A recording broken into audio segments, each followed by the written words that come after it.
Now we shift our focus to Nigeria. It is Africa's most populous country, home to over 200 million people, and a lot of those people are angry. Today, after weeks of build-up, protests have begun in Nigeria. The government has been trying to stop them. President Bola Tinubu tried every trick in the book. He increased the minimum wage. His police and military threatened the protesters. He even got the clergy to denounce the protests, but nothing worked.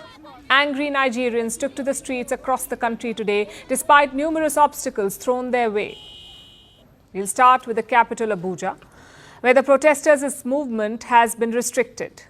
A court had intervened on the behalf of the government. It confined the protesters to one particular location, to a stadium on the outskirts of the capital. Now, most of the protesters complied, but some were defiant. So they were seen marching towards the heart of the capital, but they were confronted by the police, who fired tear gas shells to disperse the crowd.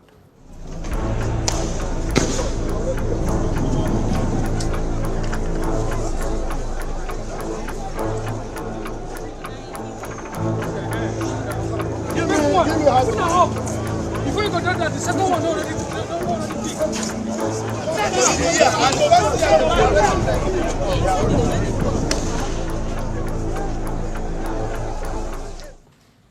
Then there was Lagos, Nigeria's largest city. Again, thousands turned up to protest here. They marched through the streets with banners and posters, wanting to end bad governance and also wanting an end to hunger.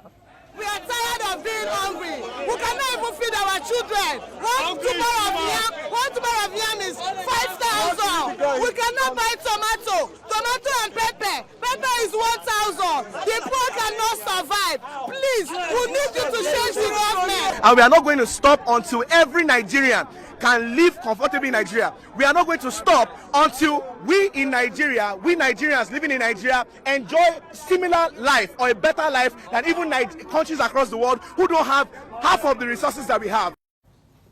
Some of the biggest demonstrations took place in Kano, Nigeria's second largest city, located in the north of the country. Thousands had gathered in Kano to make their voices heard. The Nigerian police fired tear gas and live bullets to scare them away. They also doused the protesters with hot water, but the demonstrators were undeterred. However, things did get ugly in Kano. Some protesters set tires ablaze near the state governor's house. The police shot at them. At least 4 people were wounded. So that's the situation in some of the bigger cities in Nigeria. But the protests are taking place nationwide in some form or the other. They're being organized online under the hashtag End Bad Governance.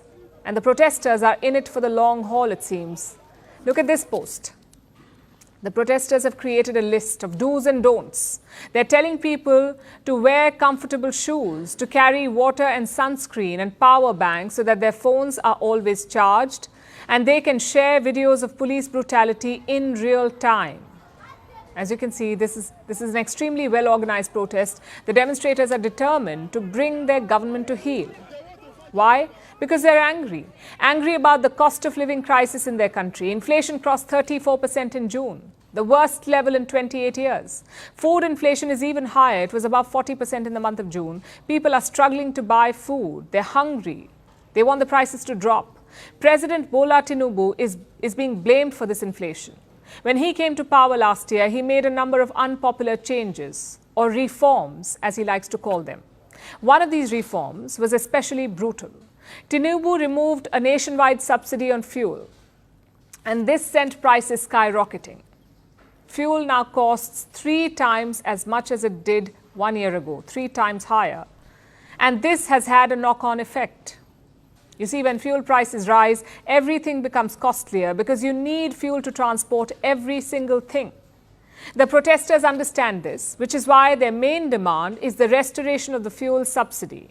If the subsidy returns, prices are expected to crash and people should be able to afford food again. That's the theory anyway. But will Tinubu listen? We'll find out soon enough.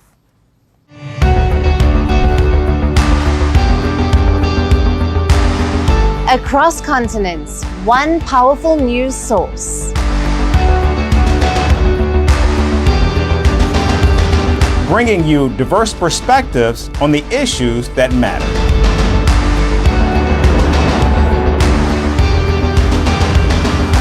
We go beyond the boundaries to give you that little extra about every sporting moment.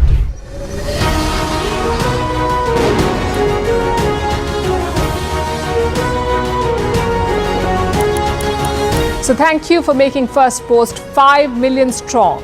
We're counting on your support, and you can trust us to bring you the news unfiltered and unvarnished.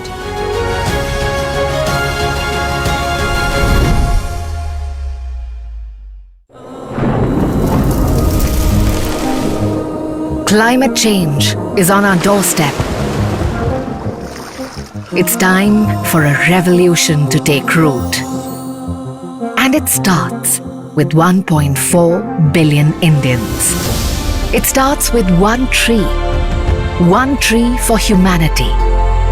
One tree for Mother Earth. One tree for our future. Project One Tree, a News 18 network initiative.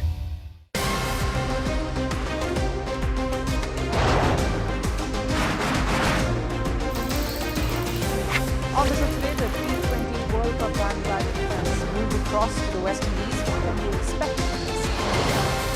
Hello, I'm Alice Green, coming to you from Durban, South Africa.